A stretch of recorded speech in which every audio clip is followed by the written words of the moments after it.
Welcome to Nick Whalen's 4 shocking facts about the AFC North. The RotoWire podcast coming up next.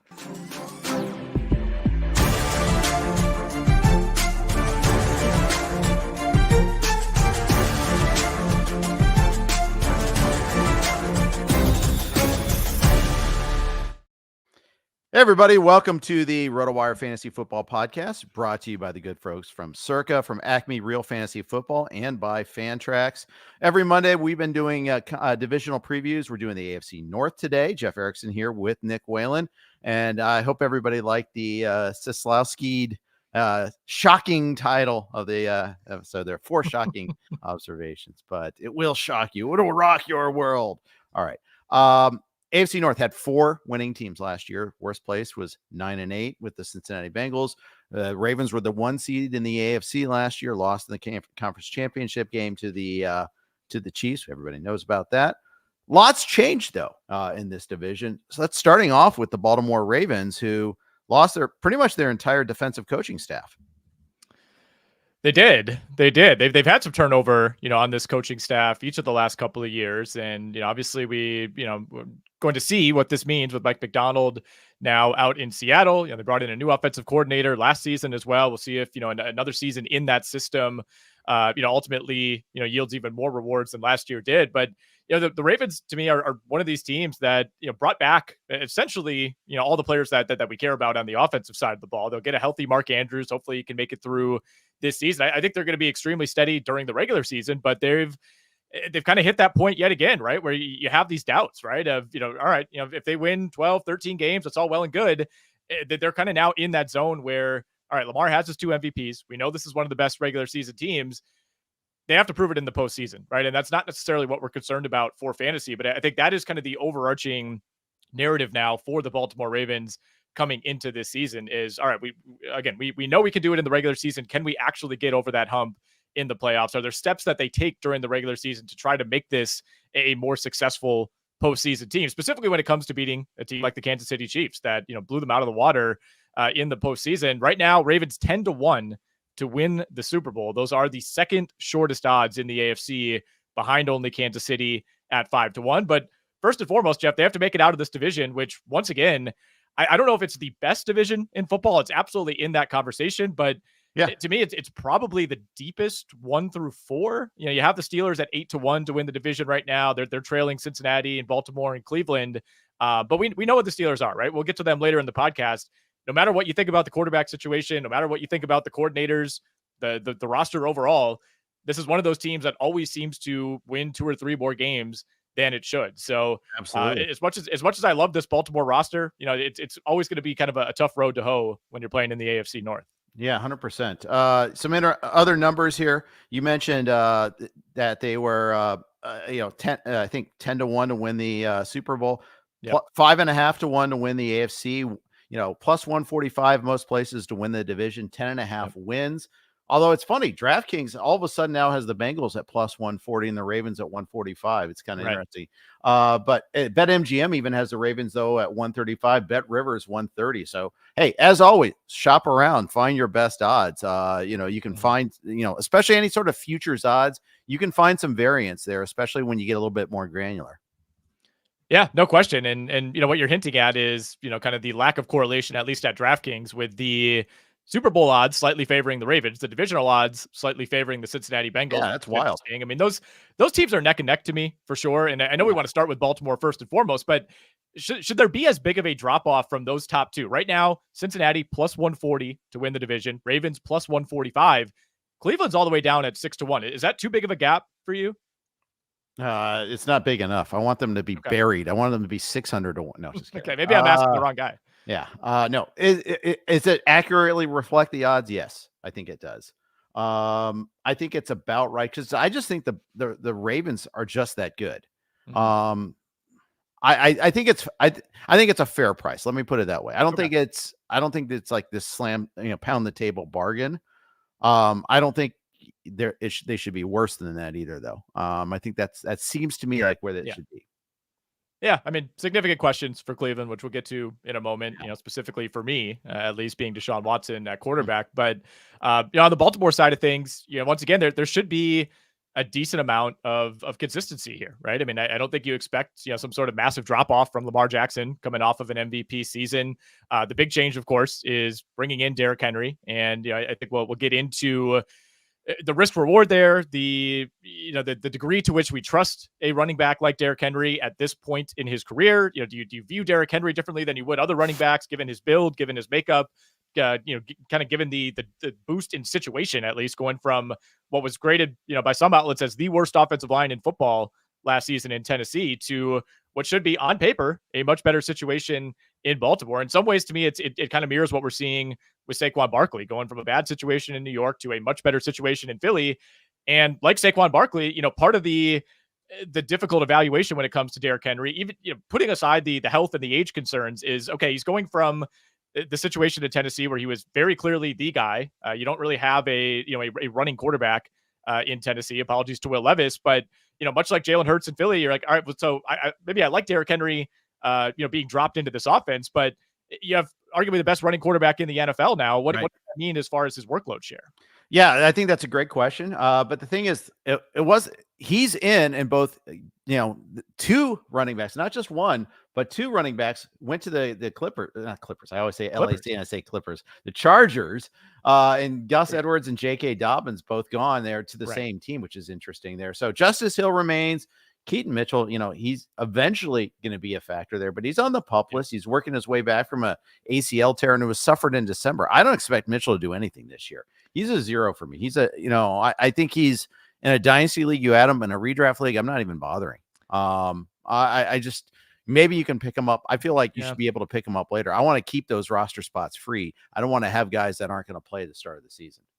Yeah, I mean, he's not really a consideration right now in most redraft leagues, except for anything deep. You'll see, some people will snag him at the end of a best ball, just kind of hoping that, maybe he gives you something at the end of the year, which is a shame because I really liked what we saw from Keaton Mitchell last season. And, even the games in which he played well, there was always, some sort of injury. It never really felt like he was at 100%. And I think you look at the type of back that Derrick Henry is and, who would be the perfect complement, it would be someone like Keaton Mitchell. So in terms of real life impact, there's a chance, maybe he's back up to speed in, I don't know, let's say November 1st and, kind of gives them a boost at the end of the year. Maybe he can give them something in the postseason. But yeah, when it comes to fantasy, I don't think we really need to concern ourselves too much with Keaton Mitchell, which I think, does make the Derrick Henry evaluation a little bit easier. I'm curious your side of this, Jeff. How much left in the tank does Derrick Henry have? Do you view him differently than you would other running backs, given, how durable he's been, given how he's built? You might argue that he's in a better situation than he's been in a long time. Better offensive line this year than he had last year in Tennessee, for sure. A running quarterback, which is going to open up some lanes. Now, Tannehill did that when at his peak a couple of years ago. They did a lot of naked bootlegs, play action sort of stuff that seemed to work. But I feel like Henry's going to find some lighter boxes this year that he didn't have last year. The flip side is maybe that Lamar takes away some of those rushing touchdowns. But I think the price on Henry, if you're looking to take a running back at the end of the second round, at RB7, pick 19 on average the last 5 days in the NFFC, that's 25 drafts. Yep. I think that's a pretty fair price. He's right there with Travis Etienne, ahead of Devon Achane, about 6 picks behind Saquon Barkley there. So there's a little bit of a mini gap there. I think that's a pretty fair price. I wouldn't be surprised to take him there in the NFFC. Maybe in other formats, I'd even take him even more often at that 2-3 turn. Obviously, in the NFFC, you have third round reversal, which changes things a little bit. But in other leagues where you don't have third round reversal, I love him at that 2-3 turn. Yeah, I think it's an appropriate cost given the risk reward proposition. He is going into his age 30 season. Obviously, there's a ton of tread on those tires. He's led the league in total rushing attempts in 4 of the last 5 seasons. And, I think you look at some of the efficiency metrics, obviously plunged last season, but you and I watched a lot of Tennessee Titans games. Anybody who cares about fantasy was checking in on this. I mean, it was, to me, it didn't look like Derrick Henry took a huge step back. It looked like, okay, Derrick Henry's being hit behind the line of scrimmage every other time he carries the ball because this was such a bad offensive line. But, regardless, I mean, his yards per game dropped off by like almost 30 yards. Like that is a huge year-to-year drop off. I get that there is some concern there. The yards per attempt, dropped down by about 0.2, which is, a little bit less concerning. Success rate was about the same as it was 2 seasons ago. It's actually better than it was 3 seasons ago. I'm taking more of an optimistic viewpoint on Derrick Henry. But I think if you have some concerns about the total yardage, right? Like, this is not a situation where you're like, all right, Derrick Henry's rushing for 1,700 yards, right? I think his over-under actually at DraftKings, ironically, is like 999.5. It's essentially, can he get to 1,000? Like, I don't think we're looking at Derrick Henry, being a top 3 to 5 running back in terms of total yardage. So there is some touchdown dependency baked into his fantasy value. I mean, he's been a double-digit touchdown guy on the ground alone in each of the last 6 seasons. How much does Lamar take away from that versus how much does Lamar's running open things up for Derrick Henry? We're not going to get that answer until probably a few weeks into the season, but it's right. A fascinating debate. And then how much does Father Time take away from Henry too, sure. for that matter? That's the other thing you always have to worry about there. Okay. But I think we're both kind of in on Henry at ADP at the very least. Wide receivers, year 2 of Zay Flowers. We got Rashad Bateman earning kudos in mini camp and training camp. It's pretty much the same receiver crew, except they added Tez Walker to the mix here. Obviously, a healthy Mark Andrews is a big difference here. It's another year of Isaiah Likely. You got to count the tight ends with the with the wide receivers in this offense. Who are you on? Who are you out on the wide receiver in the receiving room? Yeah, for as good of a team as this is, and as good of an overall offense as it is kind of a strange receiving core in some ways, right? Where your number one guy, you could argue, is Mark Andrews, who missed half of the season last year. He's missed time in 3 of the last 4 seasons. Can you really pencil him in for 16 or 17 games? I don't think you can. If you're taking Mark Andrews, you're probably expecting at least some period where you're without him this season, and hopefully it's not as severe as it was last year. And Zay Flowers being, to me, their clear number one. It's just kind of an interesting roster build, right? I mean, Zay Flowers does not really profile as what you think of as a true go-to number one receiver, but it works in this offense. I think his shiftiness down the field, his ability to get open, when Lamar is kind of moving around in the pocket, I think it works really well last season. He's the wide receiver 27 right now, according to NFFC ADP over the last couple of weeks. That puts him in the same zone as George Pickens, Amari Cooper, T. Higgins, Christian Kirk. I think that's completely appropriate. I wouldn't say it's a massive value necessarily, but I think it's a cost appropriate slot for the upside Zay Flowers brings. But honestly, Bateman is the guy that I've been getting more of because you can get him so late in drafts. I mean, he's pick 183 right now, wide receiver 73. And some of it is lip service, right? You're depending on these positive reports that we keep hearing. I'm still kind of thinking back to the Rashad Bateman that we knew at Minnesota, who just killed Wisconsin every year. It's certainly been disappointing so far, but the drop off between those top 2, I mean, there's a drop from Flowers to Bateman, certainly. But then after that, I mean, Nelson Aguilar is your wide receiver 3. Maybe Tez Walker takes that over at some point. Tylan Wallace is still on this roster. It's not an overly deep core of pass catchers by any means. No. So I think given the helium that we're starting to get when it comes to Bateman, I don't think the cost has got to a point where I'm backing off at all, right? I mean, he's going around later than Quentin Johnston right now. Yep. They're playing Kev Masarajan's music. Oh my God, the carnage! He's a big Johnston and Bateman guy, by the way. Ooh, but I haven't been hearing a lot of Quentin Johnston love. I heard it early. I haven't heard it recently. But then again, we have no Herbert right now, so it doesn't matter. True. Yeah. So yeah, unless you're Easton Stick fan, and then I'm not. So we can talk about that. But we'll be watching that one there. So. Some buzz that maybe they'll go a lot of 2 tight ends, that maybe Isaiah Likely is a better investment than some of your Ravens wide receivers.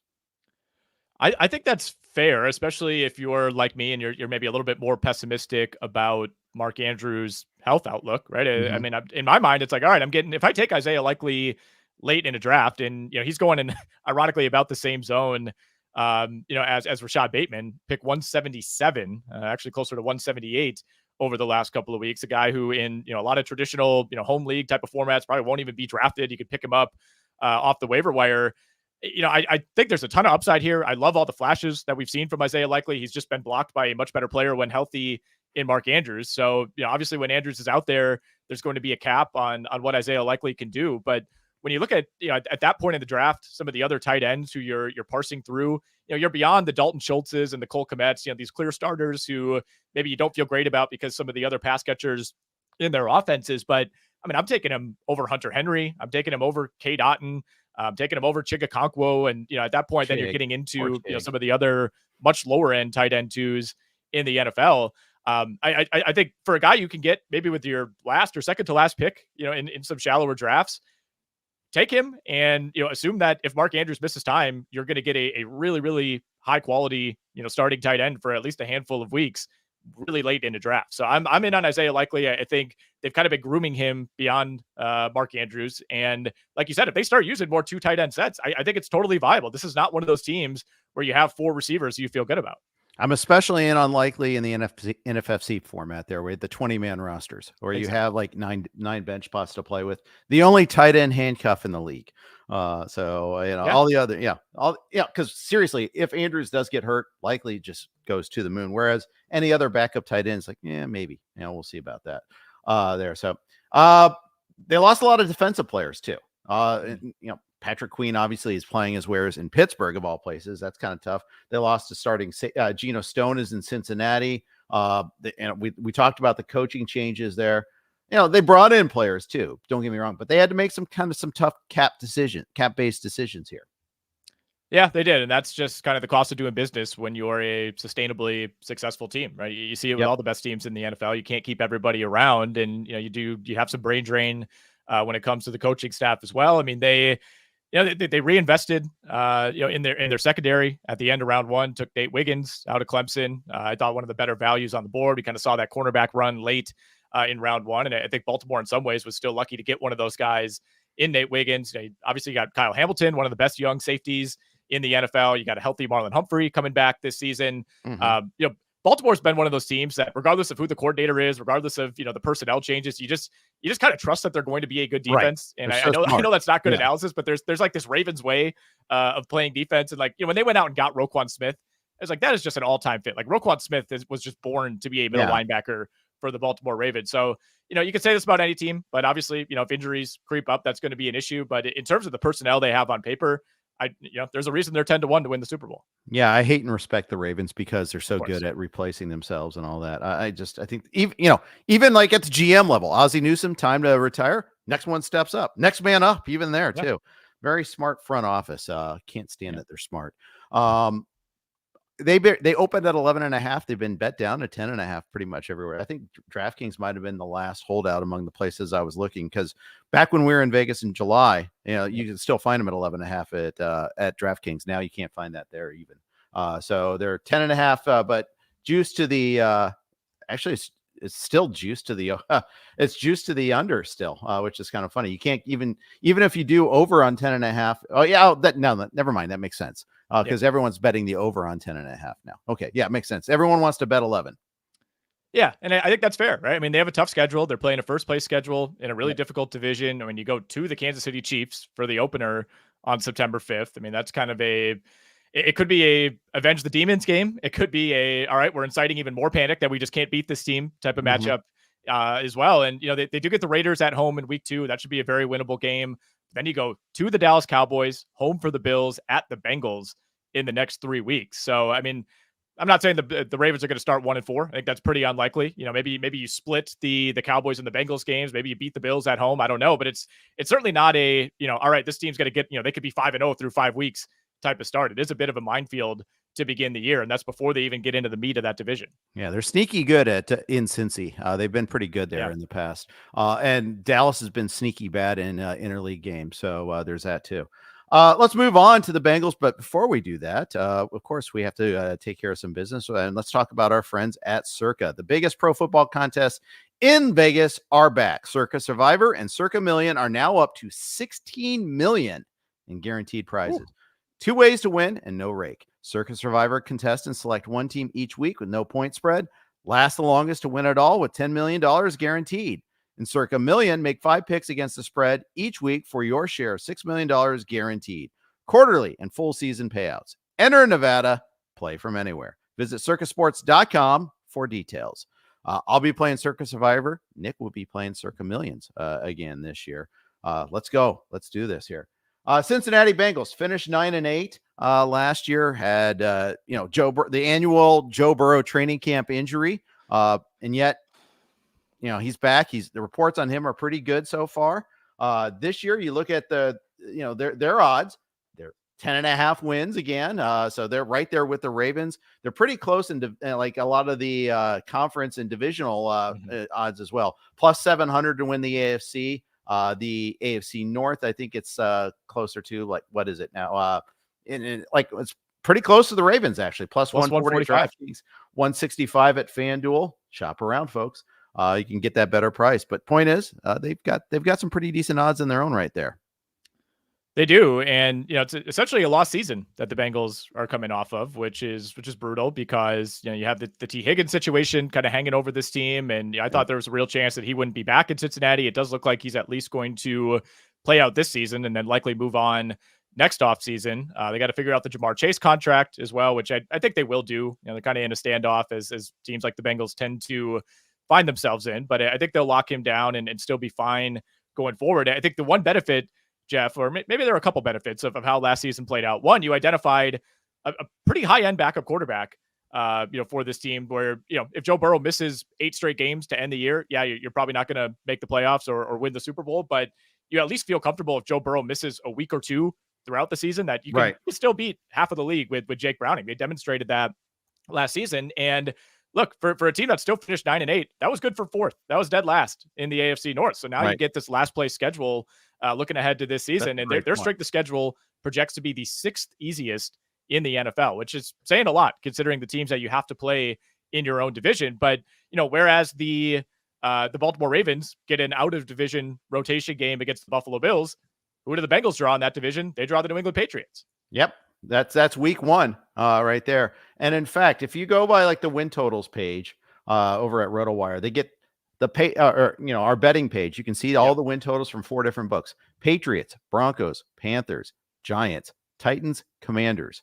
The 6 bottom teams in projected win totals are all on the Bengals schedule. That's pretty, because they play the NFC North, NFC East, excuse me. I'll get it right at some point in time.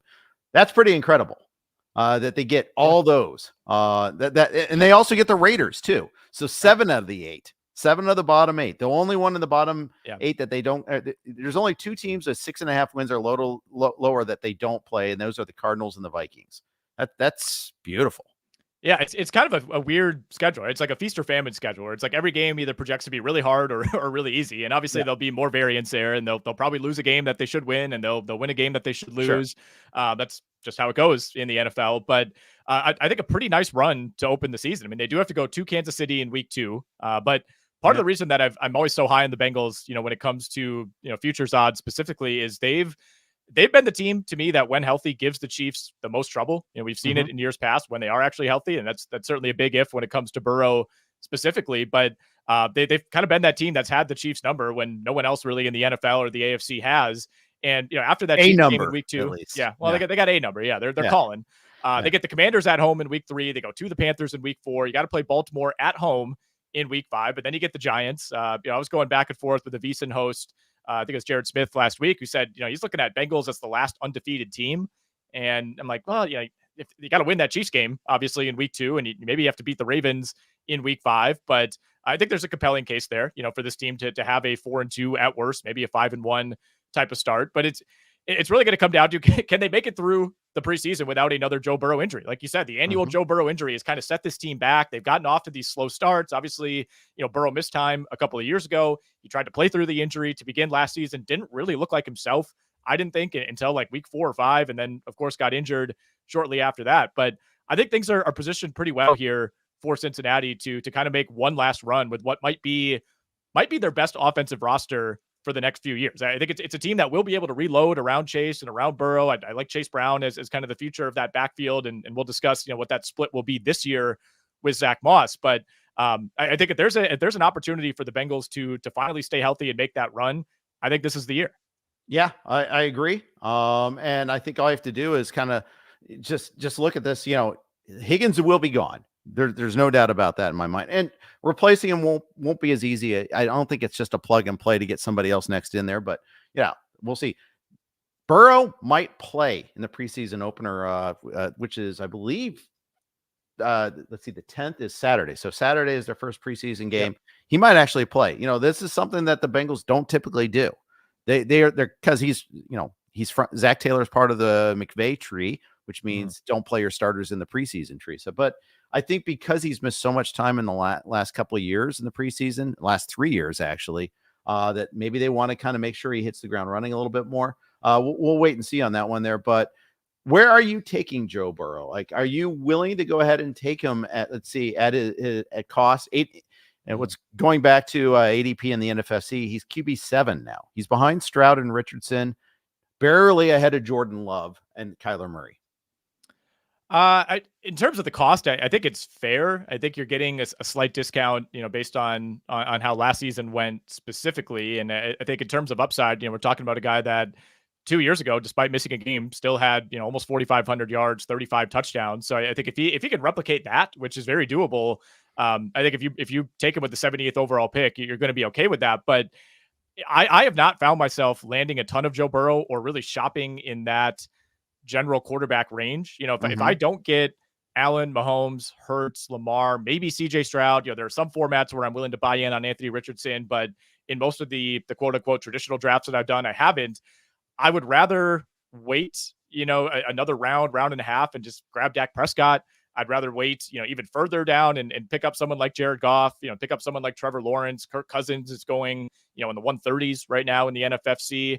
I'm even starting to stack some Justin Herbert shares, Jeff. Not so much now, given these latest developments, but he was just falling so far. Like I've seen drafts where he's going like in the same range as Deshaun Watson, and I'm like, all right, I just I got to draw the line somewhere. But to me, I think given the injury risk profile with Joe Burrow, I don't think that Dak Prescott is a significantly worse investment. I don't think that the ceiling debate for Joe Burrow versus someone like Jared Goff or Kirk Cousins, I don't think it's a like 60-70 pick difference to me. Okay. So in general, I haven't been taking a ton of quarterbacks in that range, including Joe Burrow. I found myself waiting more often than not. I've been drafting, but at cost, like I think in the Vegas draft that we were in together, I took Burrow, for instance there. So yeah, I'm willing to kind of go that route, but I don't know. The way I see it is, I don't know. I kind of see, the upside, if you will, of just how much he could do, with a healthy offense. I just think that and maybe I'm just thinking NFFC mindset with the 6 points per passing touchdown. I think where, maybe where it's like 3 or 4 points for a passing touchdown, maybe I discount a little bit more. Going back to Herbert, he's out of my top 150 right now. Yeah. He's falling that far because I was already down on him. I already thought the volume was going to be lower. Now he's got a foot problem that tends to linger. I don't know. I know this isn't a Justin Herbert cast, but at the same time, I've got him at 169. I've got him with Baker Mayfield, Aaron Rodgers, Deshaun Watson. So I'm below the Whalen line here. Well, I mean, when I said I was stacking Herbert, it was before these injury developments. I was just kind of shocked at how late he was going in a lot of drafts, and I'm not excited to draft Justin Herbert, yes, but I just felt like the talent of Herbert versus the other quarterbacks that were going around or in some cases ahead of him, to me was just, it was just something I couldn't let happen. But yeah, I mean, at this point, I mean, this could be a potential disaster for that Chargers offense. But no, I mean, you're right. I think the best case scenario for Joe Burrow was, close to 2 years ago, which is he was giving you almost 22 fantasy points per game. And, 6 points per touchdown league certainly help when it comes to Burrow. But again, Kirk Cousins was like a point and a half behind that. And, again, he's going 60 picks later right now. I end up, I'm stacking receivers, I'm stacking running backs, maybe I'm taking my tight end in that Burrow range, more often than not, I'm willing to say, all right, maybe I'll sacrifice the 1.5 to 2 fantasy points per week for what I view as a semi-marginally worse quarterback to not be, feeling like I'm grasping at straws trying to get my third or fourth receiver way too late. Yeah. And I've been doing a lot of hero running back, anchor running back drafting, and maybe I could sacrifice quarterback a little bit more and get that second running back around earlier. I think that's, if I were to, if that's a modification to my plan, in which case I would sacrifice Burrow. Let's move to the running backs. Are you chasing Chase Brown, who's getting all sorts of positive buzz right now ahead of Zach Moss?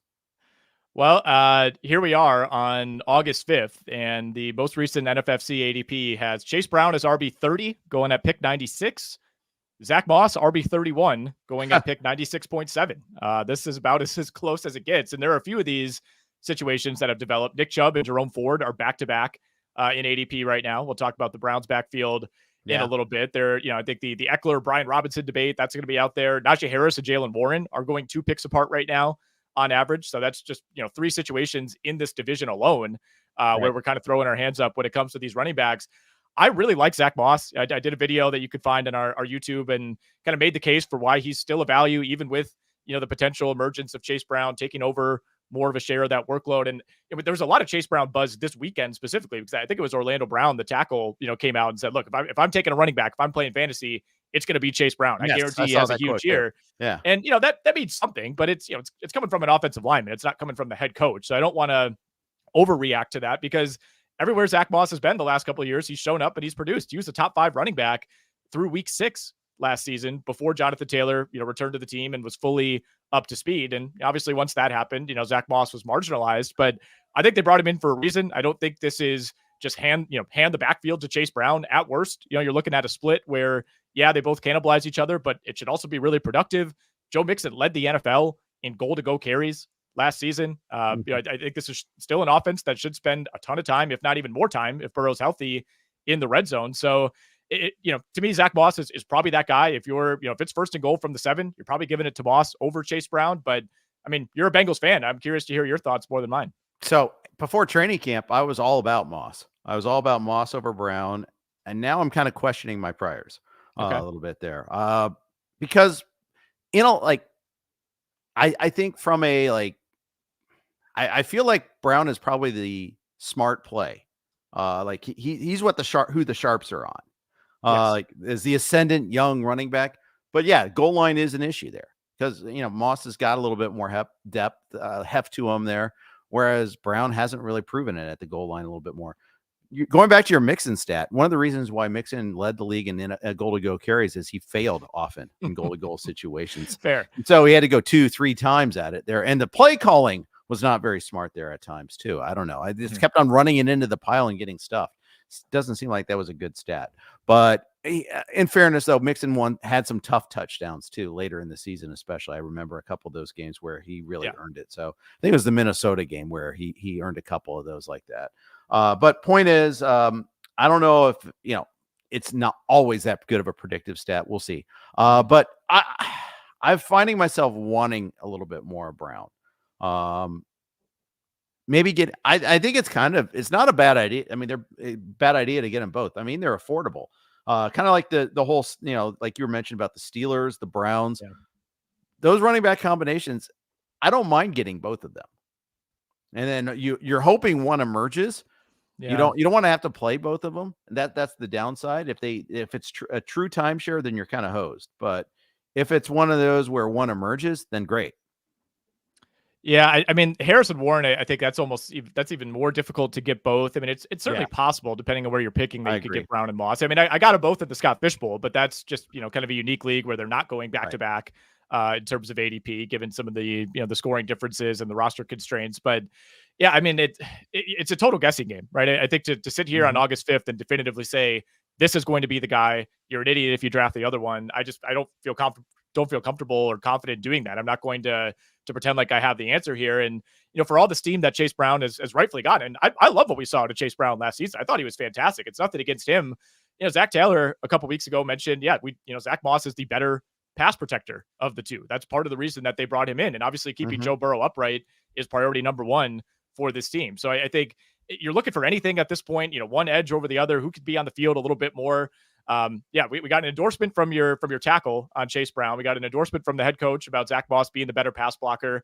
We'll see how it goes. I mean, one of these guys probably gets injured at some point, misses a few games. Maybe that opens the door. You got to, factor that in for just about any backfield. But the bottom line is, for me, I like both players. Like, I don't really feel that way about the Steelers. Yeah, I just feel kind of gross drafting Harris or Warren, and you're just like, oh man, I mean, maybe one of these works out, but I just don't love the upside. Like, I really like both players when it comes to Brown and Moss. Yeah. Benson makes a pretty good comment here. I think the modern NFL wants RB committees. Health aside, backfields like Cincinnati won't have much of a gap between the top two. Yeah. And to his point, and thank you for the comment there, Benson, in the stream. Keep on jumping in the comments there, folks, if you're streaming live with us right now. Look at, we mentioned the 3 AFC North committees that are all very similar in cost. You got Washington. You got, Eckler and Robinson are fairly similar in cost. Yep. You've got, Cleveland's really cheap, 36 and 37 the last 5 days in terms of running backs in Chubb and Ford.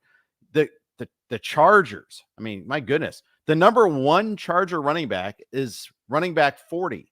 Now, it's because it's a 3-headed monster. I get it there, but it's a Harbaugh team. this team is going to run the ball. They got a road grader in their offensive lineman as their first round pick this year. They are going to run the ball, and yet the number one running back on this team, such that he is drafted as RB40. That's a disconnect to me. Yeah, your number one running back is often going in the 10th round of a 12-team league. That, of course, being Gus Edwards. And, J.K. Dobbins isn't too far behind. That's actually a situation where I think, given the cost, I wouldn't mind taking 2 out of the 3. I'm not taking 3 Chargers running backs, I'll tell you that. Yeah. But, if you can get Gus Edwards at 120 and then 2 or 3 rounds later, you can get, someone like Kamani Vidal, who's going in like the 160s right now. That I don't mind doing. Dobbins, to me, you could argue that, if things break right, maybe he has the higher upside than Gus Edwards, but I just don't trust the injuries when it comes to Dobbins.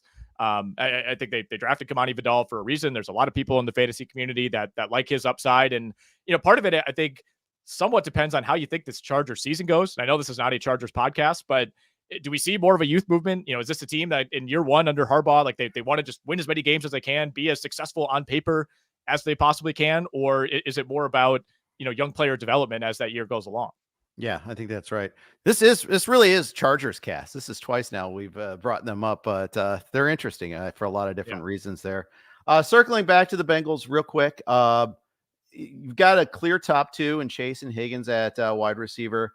Iosivas has made some interesting gains in minicamp and training camp. Jermaine Burton's the 3rd round rookie. A lot of people are on him. Got a little dinged up, but he resumed practice yesterday there with the ankle. So he didn't miss significant time, fortunately, there. And then Gesicki is their tight end of the year club. And he's a little banged up now, too, actually, for that matter. Any of these tertiary receiving options interesting to you?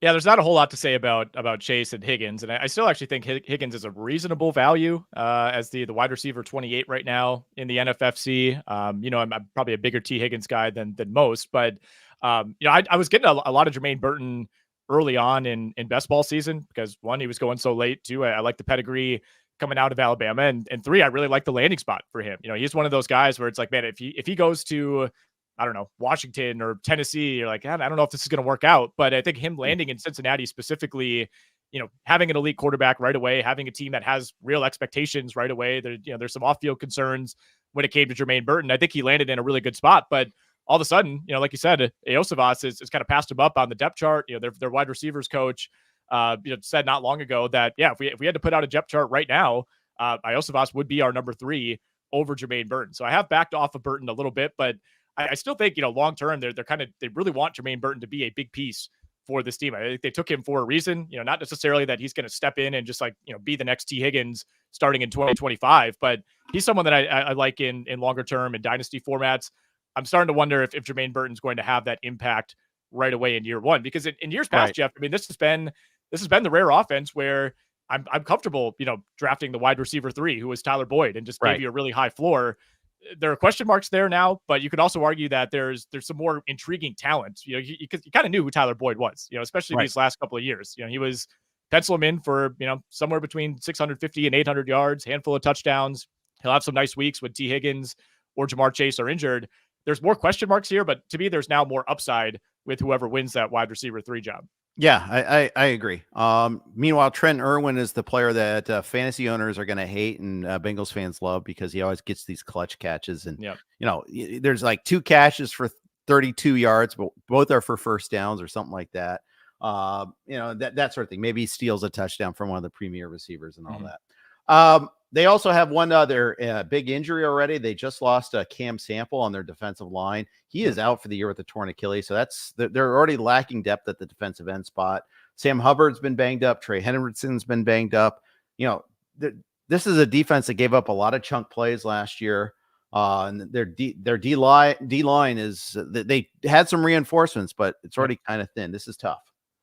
Yeah, the Camp Sample injury, it's brutal. I mean, he's a depth piece for them ultimately. A guy who played, I think, around like 40% of snaps last season, but tough to replace, a veteran like that. And obviously, like you said, he's done for the year.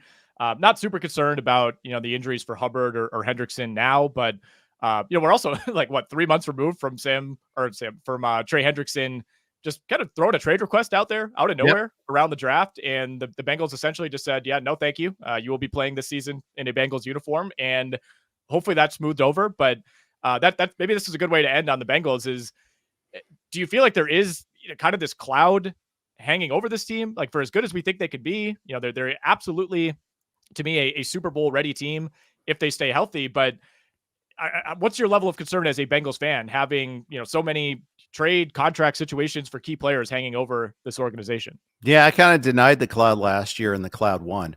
But this starts back from the year before when they lost Jesse Bates. Remember, he was a franchise tag guy. He ended up signing with the Falcons. Had a great ended year. up missing him a lot. He played a year under the tag and then left via free agency last year. But he also had like the hold in, where he didn't really practice for a while there. Actually, might have even been a straight up holdout because he was tagged. But yeah, it was tough. And then their secondary was hurting last year. It really gave up a bunch of chunk plays. So yeah, I mean, it's not ideal. I'd like to see Chase signed. Maybe that would lift some of the cloud. But I'm still optimistic about the team. I figure there's some natural positive regression that could happen. Sure. But yeah, I would like to see everybody happy too. And this could be, but if they don't get business taken care of with Chase, I'm going to be upset. I think that's the one thing I will be worried about.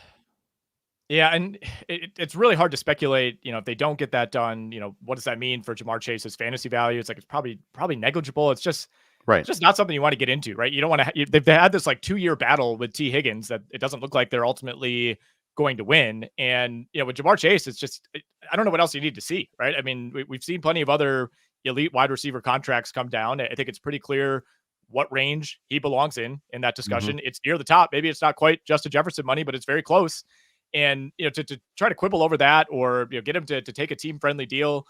I know that's kind of the Bengal way, but this is what happens when you draft elite players. Like you are hoping that that they turn out to the point where you're signing them to a big money second contract. And I know, maybe they're spooked by the contract they gave to Joe Burrow. That's not something they've had to do a ton in the past, but yeah, the Chase one to me is the interesting one. Because most teams find themselves in these T Higgins type of battles with your secondary stars. You can't keep everybody, but playing hardball with Ja'Marr Chase to me just doesn't make a ton of sense. Yeah.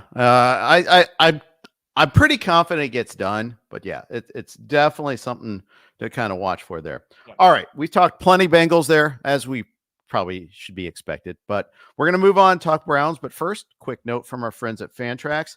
Is there something you wish your fantasy league had or features that are missing from your current leagues? Bonus scoring, custom schedules or playoffs, deeper team settings? Well, look no further because we have you covered with our friends at Fantrax. Fantrax is the most customizable fantasy platform in the industry, offering the greatest fantasy experience for your dynasty, keeper, redraft, and best ball leagues. Fantrax even offers college fantasy football leagues. Create or join fantasy football commissioner league. Invite your friends and dominate your draft this season. Fantrax is the top dynasty fantasy football platform in the industry. Coming from another service? No problem. Fantrax can easily import any of your current leagues and rosters. Ever have a trade go wrong or make a mistake in dropping a player? Fantrax Commissioner tools allow you to undo any move with one simple click. Fantrax is running a special promotion you don't want to miss. Sign up for free at fantrax.com/RotoWire today to enter for your chance to win tickets to any regular season NFL game for you and your entire league. Plus $6,000 in spending cash. That's right. Tickets for your entire league. Simply create a new league or bring over your existing leagues for more chances to win. Simply go to fantrax.com/RotoWire and sign up today. Fantrax, the home of fantasy sports. All right, Cleveland Browns. Deshaun Watson was terrible and then hurt. He was hurt while terrible. And then we saw Joe Flacco win comeback player of the year, save the Cleveland season. Very improbable pathway here. He's gone. Now he's a backup elsewhere. The Browns do have a little bit better. They're a little bit better prepared this year. They don't have to sign Flacco. They have Jameis as the backup this year. Still a team that's got a really good roster though. High expectations on this team. Yeah, I mean, I think there are high expectations, but like we said, they're 6-1 to win the division. So there's not a lot of expectation that this team will, truly be in that upper tier in the AFC North with Baltimore and Cincinnati, which maybe more so speaks to just the strength and the upside of those two teams relative to the Browns. They're 40-1 to win the Super Bowl. I think they were around like 25 to 30-1 last year. I remember our guy Jim Coventry, that was one of his kind of dark horse favorite futures bets was buying in on the Browns. as always, it's going to come down to Watson, man. And you know where I stand. I haven't seen it. I have not seen enough from a healthy Deshaun Watson, let alone the banged up version that's been out there more often, for me to believe that, he could just suddenly snap his fingers and be back to being a top 5 quarterback in the NFL. I think we have to kind of adjust our expectations for who he is at this point. It's been too long. It's not like that was 2 years ago. That was 4 years ago at this point. There's just not a lot of, for one, it's obviously a very unique situation what he went through. We don't need to get into that, but there's not a lot of historical precedent for somebody struggling to this degree, failing to live up to a contract, and then just getting it back out of nowhere. I haven't seen it from Deshaun Watson. Now, with that said, I'm still in on Amari Cooper. I think you're still getting him at a fair price. He's, of all the players in this offense, he's proven to be the most Watson proof, the most quarterback proof. He's succeeded with virtually everybody who's thrown him the ball. So I'm fine with Amari Cooper. I think you have big questions about David Njoku, who really took off specifically with Joe Flacco last season. You have big questions about Jerry Jeudy. I like the name. I loved him in college. He just hasn't been that guy in the NFL. I think they're taking a risk there. And you still got Elijah Moore. You still got David Bell, guys who we kind of liked coming out of school who've just been a little bit disappointing in that receiving core. And then, as we alluded to earlier, big time debate at running back here in a super, super unique situation where you have, a clear-cut first or second round player over the last couple of years, and Nick Chubb coming back from a ridiculous injury, multiple torn ligaments. But it's part of it for me is like, well, if anybody could come back from this, it would be Nick Chubb. We've kind of seen him do it before already when he tore his ACL at Georgia. But I also like what we saw from Jerome Ford. The question for me is, if and when Nick Chubb is back in this offense, do we get anywhere close to a full workhorse workload for him? That I think is probably out the window for this year. I'm not writing off Nick Chubb and just saying he's never going to be the same. That's certainly a possibility. I just think for this season specifically, let's say he's back up to full speed, I don't know, week 6 or week 7. They're not just going to handle the ball 18 to 20 times per game. Yeah, I think that's, I think you're probably right about that. Unfortunately, I mean, I only because I like Nick Chubb so much. And I think, I've heard many people cite the knee injury he suffered at Georgia and his comeback from that. But this is a worse injury, first of all. For sure. At a much older age. Yes. And I think that's the critical factor that differentiates it there. So I don't know how informative his past experience is from recovery, especially in a shorter college schedule against collegiate opponents as opposed to against NFL opponents too. I love Nick Chubb. I want a couple of shares of him just in case he gets all the way back. But I think you're right. I think Jerome Ford's proven capable enough on his own too that they can share the duties. I think that's the other thing. Deonta Foreman had a weird injury, suffered in kickoff drills, but I think he's healthy now, but he's the third on that team too. Yeah, for now. And that one, he's back with the team, but he hasn't returned to practice yet. I mean, that was one of those where, they immobilized him. They took him off on a board and you're thinking, oh boy, this could be one of those, really rough ones. But, thankfully he has full movement and should be back up to speed at some point. But I think it is still somewhat touch and go anytime you have a scary injury like that. Beyond that, Pierre Strong is still on the roster for now. Nyheim Hines, obviously you got hurt last year. He's still on the roster. I mean, I've always been a Deontay Foreman guy. I think he's always been underrated wherever he's landed. So I'm not totally writing him off, as a potential piece in this backfield, but the debate is obviously Chubb versus Ford. And as of right now, knowing what we know, I'm more comfortable taking Jerome Ford, but you'll find plenty of Nick Chubb supporters out there, right? There are a lot of believers that he's going to be able to get back. But you're right. I mean, the injury at Georgia happened almost a decade ago at this point. That was 2015 when that injury happened. And, he's going to turn 29 in December. So I think even if Nick Chubb hadn't suffered the horrific injury that he did last season, we're still getting to that point in his career where, like any running back, you start to wonder, okay, is that cliff coming? Yeah. Something to watch here at the Browns. And Benson pointed this out again. Good comments from Benson today. He's been he's always doing chatter. Both tackles right now are on the pup. They both, Jack Conley got hurt in week 1 against the Bengals in that monsoon. Jedrick Wills got hurt in December, however. And as did Joel Bitonio, who's now off the pup. But Wills is still on the pup list there. I should say he got surgery in December. I think he got hurt a little before that. But point is, got to track both their progress. All of our speculation on the running game is going to be rendered a little more moot if they don't have their tackles. No, for sure. And I mean, Wills got injured back in early November. I think it was the Cardinals game where he went out. That's right. Yeah. So I mean, that's a great point by Benson. I mean, both your starting tackles right now have question marks. I think there's optimism for both, but when two anchors of that offensive line are already injured at this point, it's something you have to consider. And by the way, this is the second episode in a row now, Jeff, where we have breaking news on a defensive end for a team we're discussing at the time. Zadarius Smith carted off the field at practice today. No update quite yet on exactly what happened, but Mary Kay Cabot, who's of course covered the Browns for a long time, she's with Cleveland.com, just said Zadarius Smith just carted off in obvious pain of some sort. This isn't Jamal Charles getting a ride in the golf cart, the front seat of the golf cart carting off either. Then this is a real carting off. I don't think so. He is in the passenger seat of a video that I'm watching right now. So we'll see. And still no update on exactly what happened, but was just going through an individual drill and looked like he tweaked something. So I don't know. Maybe it's not serious, but it's not ideal because they have, Dalvin Tomlinson, one of their interior tackles. He's on the PUP right now. Shelby Harris is banged up. You kind of forget. I mean, we talk so much about the quarterback issues and the injuries last year for the Browns, but this was a team that was banged up everywhere. Yeah. Yeah, it absolutely was. So, not great vibes coming out of Cleveland right now. No. They overcame that last year, but we'll see. It could be tough for them next year or this year as well. So, all right, let's move on from them, from the Browns. We got the Steelers still left, but first, one more piece of business to attend to. What's with fantasy football scores looking like an NBA All-Star game? Let's get real with Acme Real Fantasy Football. The top pro teams average around 28 points a game. This is how Acme Real Fantasy Football scoring system is based. The system is also very accurate compared to the actual game score. Each team drafts only 9 players filling the primary positions. Benches are only used for injured and bye-week players. This leaves 200 free agents available to improve your team. Weekly waivers give preference to the bottom of the standings. League rankings are always changing, keeping it competitive the entire season. Acme Real Fantasy Football also has a one-of-a-kind playoff format, selecting a new lineup each week.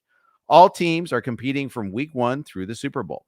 12-team leagues start at only $120. Go to acmerealfantasyfootball.com and sign up today. Also, we're on the Blue Wire Network. Here are their ads. All right. Thank you for your patience there. Thank you for Acme for sponsoring us yet again. Really appreciate that there. That leaves us one team left, the Pittsburgh Steelers. New offensive coordinator that's got everybody, all fantasy Twitter is like, oh no, Arthur Smith in Pittsburgh. They also signed Russell Wilson, traded for Justin Fields. I'm seeing some positive Justin Fields buzz. Let's start at the quarterback position here at the Steelers. Yeah, it's a little more interesting, I think, at this juncture than maybe we expected. And, part of the reason for that is Russell Wilson has been nursing this calf injury. They continue to, just say he's progressing. We have like 5 updates on our site where he's like, making progress, still progressing, moving along. But, for now, it's been Justin Fields' job because Russell Wilson has not been out there in full capacity. And, I've kind of been of the belief that we'll probably see both of these guys at some point this season. Pittsburgh has been a team over the last few years, for as consistent as they've been as a franchise for virtually their entire existence. They have not been afraid to move on, from quarterbacks in season the last couple of years. So I still think, a healthy Russell Wilson probably gets first crack at this job.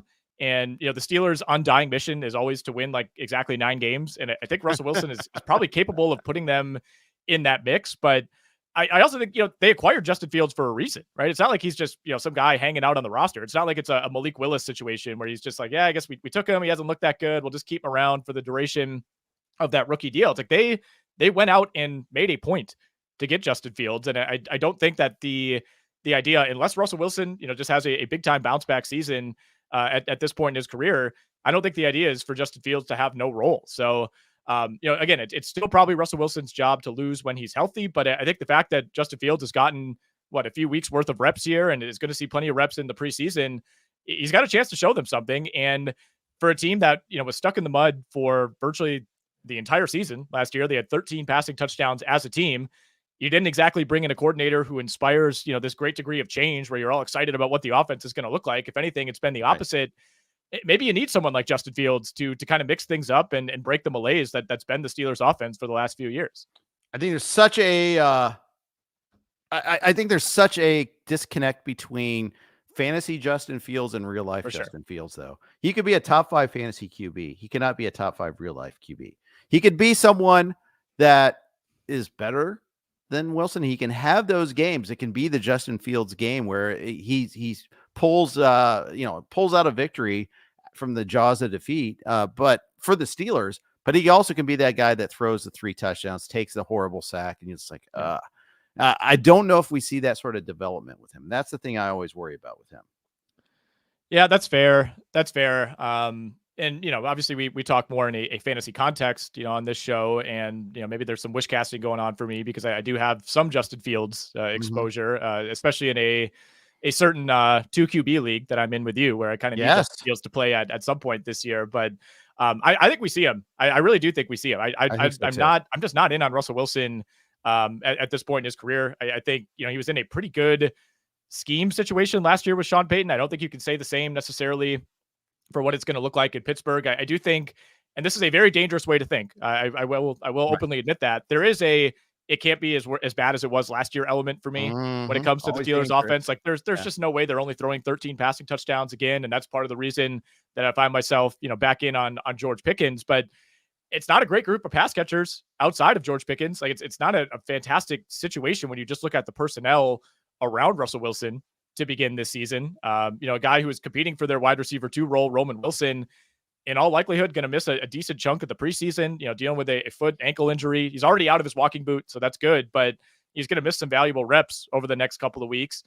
You're asking a lot of Van Jefferson. You're asking a lot of Calvin Austin, Quez Watkins, to be viable number 2s in this offense. They got rid of Deontay Johnson, and I think the idea was that, you groom Roman Wilson to be that guy long-term, but there are very few rookie wide receivers who can just step in and be big time impact guys, especially, at the point in the draft where they took Roman Wilson. So the weapons around Russell Wilson are not great. I think George Pickens is going to be a target machine. It's just a question of, is it enough for him to ultimately exceed his ADP? We will see. I would like to think the answer is yes. Maybe part of it depends on what you think of Pat Freiermuth as well. We're a couple years removed, from his fantastic rookie season. Right.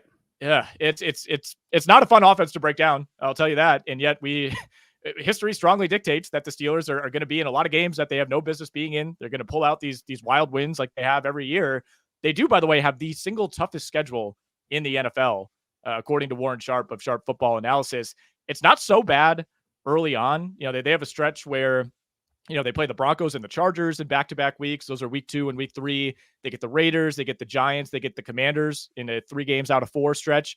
But the way they finished the season, Jeff, their final 8 games, Ravens, at the Browns, at the Bengals, home for the Browns, at the Eagles, at the Ravens, Chiefs, Bengals. I mean, that is a brutal 8-week stretch to finish.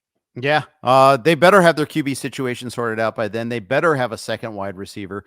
But, Arthur Smith, second wide receivers have not typically done all that much there. Roman Wilson's injury is the thing that's really bothersome to me too, because rookie receivers need those reps.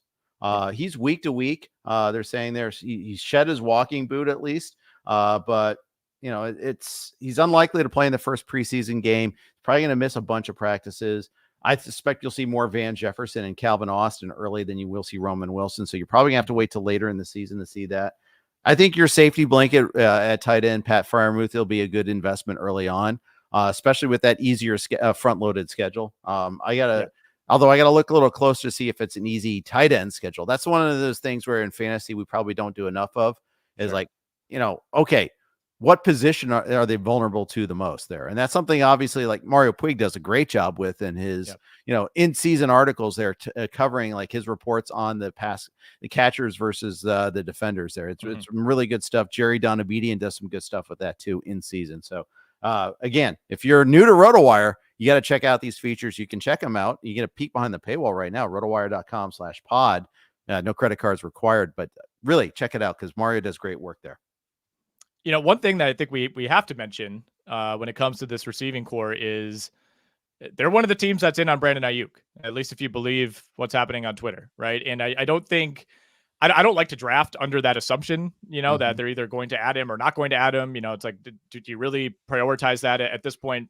I would hope not, but we're still in a standoff when it comes to Aiyuk, and I don't necessarily see this being resolved anytime soon. And I think if he is traded, I think the Steelers would be near the top of that list. So there's a chance that the conversation we just had about this receiving core is moot, a week or two from now if they acquire Brandon Aiyuk. But Is that something you factor in? If you're looking at George Pickens, you're doing a draft tonight. Do you say, well, they might have Brandon Aiyuk on this roster in a week, or is that too speculative?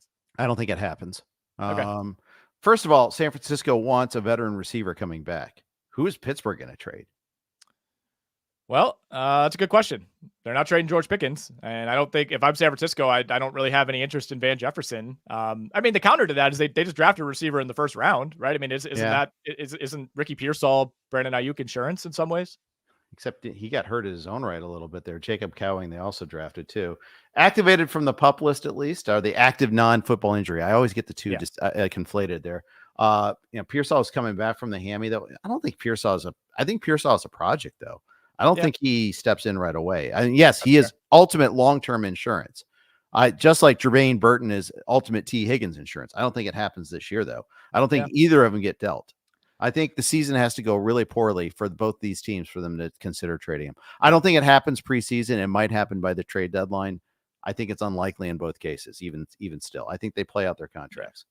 Yeah, I think that's fair. I mean, in all likelihood, the Niners are going to be rolling early in the season, and I think it's going to be even tougher to make that decision to trade away Aiyuk mid-season than it would be now, right? When you really feel like you need him to be a Super Bowl contender. So yeah, that's fair. I just think if you invest first round capital in a receiver, you can make the case that you're preparing to lose Aiyuk or Debo next season, and that's really when Pearsall makes his impact. But I read that as at least somewhat of a hedge that things could go south with Aiyuk. Najee Harris versus Jaylen Warren. Let's break that down. The most fun running back debate to have right now. I said earlier, I don't feel great about either of these guys. I think, Najee Harris has just kind of become this guy that you begrudgingly draft. Nobody's excited to go, put his sticker on the board or click on his name in a virtual draft. He's going about 2 picks ahead of Jaylen Warren right now. Again, those guys are back-to-back RB24 and RB25. Same general range, Jeff, as Amir White, DeAndre Swift, Raheem Mostert, Tony Pollard. I think both are going to have their uses at times, just like they did last year. Yeah. Say what you will about Arthur Smith, but he knows how to design a run game. That's true. I think that they're going to be productive. So it's just a question of which do you have a preference? Have you found yourself clicking on one or the other? No, not really. I have very little exposure to both. I think I probably have a little bit more Jaylen Warren. I'd have to check my best balls, but I think he's the reputation wise, at least the higher upside play, right? The guy who passes the eye test of at least looking more explosive. Although I do think Najee Harris looked better as the season went along. I think that foot injury really did nag him early on. And, as Uncle Ted pointed out in the chat, this was not a good red zone offense by any means last year. So I think, again, you can make that argument for some touchdown progression. I know the Steelers were like the luckiest team in the NFL last year in terms of outcomes, but this was still not a very good running team whatsoever. And I think you are right. For all the piling on that we do with Arthur Smith, like the one thing that you could say about him is he can design an offense that supports 2 running backs, as we saw last season, even with Tyler Algier. Steelers were 27th in red zone touchdown percentage last year. They were near the bottom of the league just in terms of total red zone attempts, 29th, only 42 red zone possessions last season, which was fewer than the New York Giants, to put that in context. Yeah, that's crazy. That is really kind of crazy there. So I think this is a less stagnant offense this year, despite all of our hand wringing. I just think, like you said, while it's dangerous to say it can't get worse, I think it's probably true in this case. I think it does get a little bit better. I mean, I think the quarterbacks can win outside a little bit more than all but Mason Rudolph could last year. I think that's going to help Pickens. I've warmed up to the price on George Pickens in drafts. I'm willing to take him where he goes now. I wasn't earlier. I'm not in Mario zone where he's got him at 31 on the latest RotoWire roundtable rankings. You can check out for yourself at rotowire.com. Those went up over the weekend. Check that out. But I'd be fine rostering Pickens and Freiermuth, and I think the 2 backs will have productive enough seasons that they're rosterable, usable.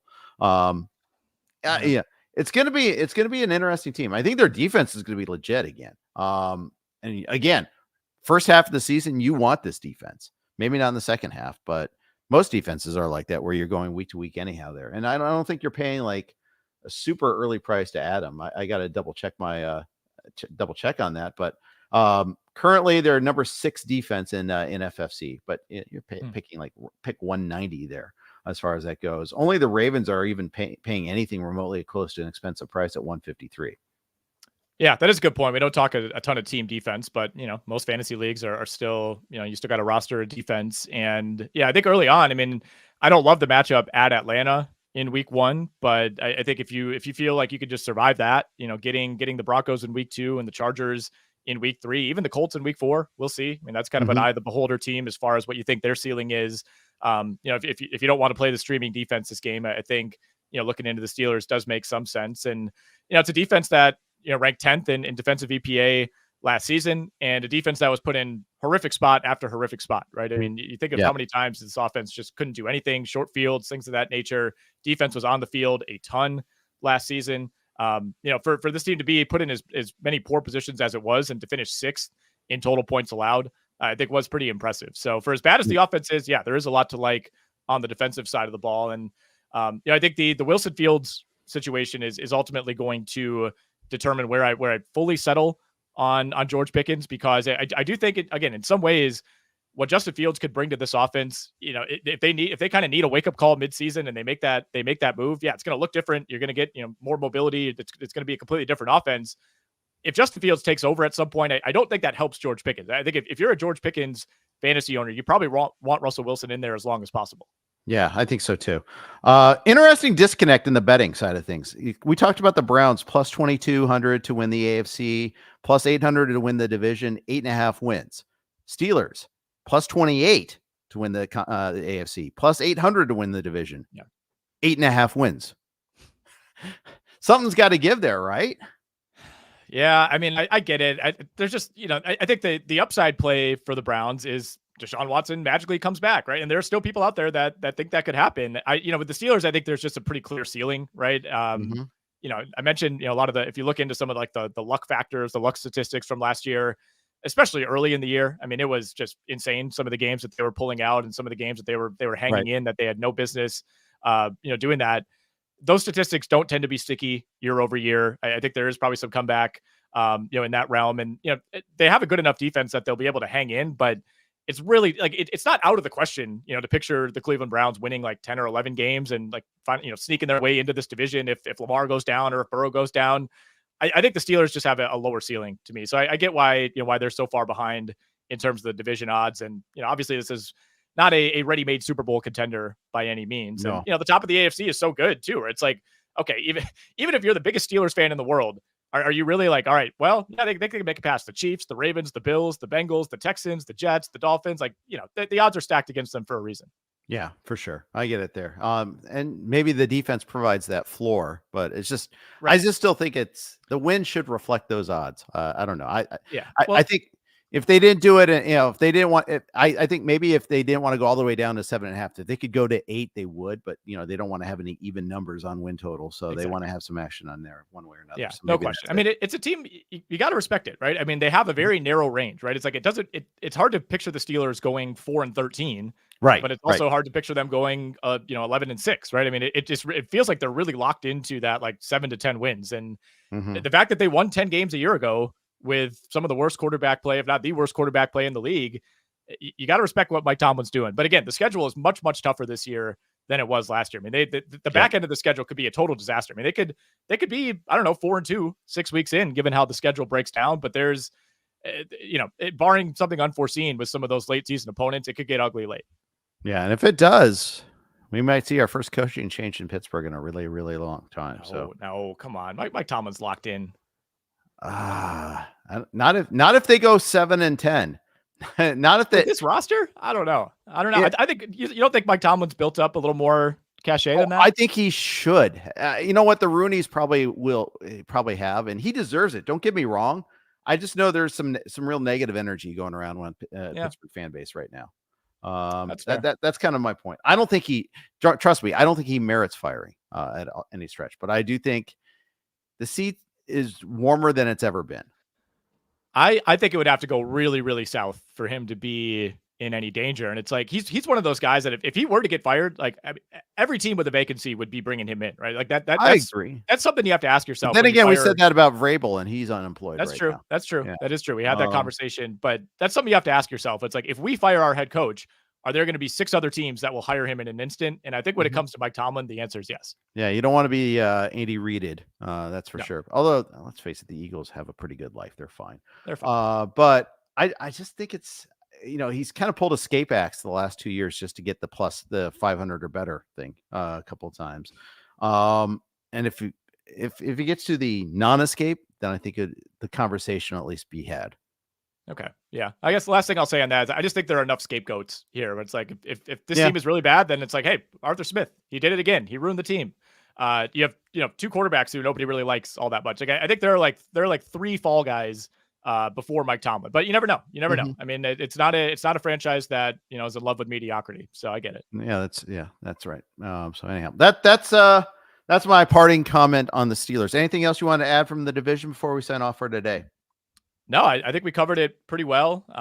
We'll continue to go division by division, for these next few weeks. Obviously, we'll go more league wide as well as we start to get into the preseason. We get some more news, we get some injuries, things of that nature. But no, I think we hit everything we needed to.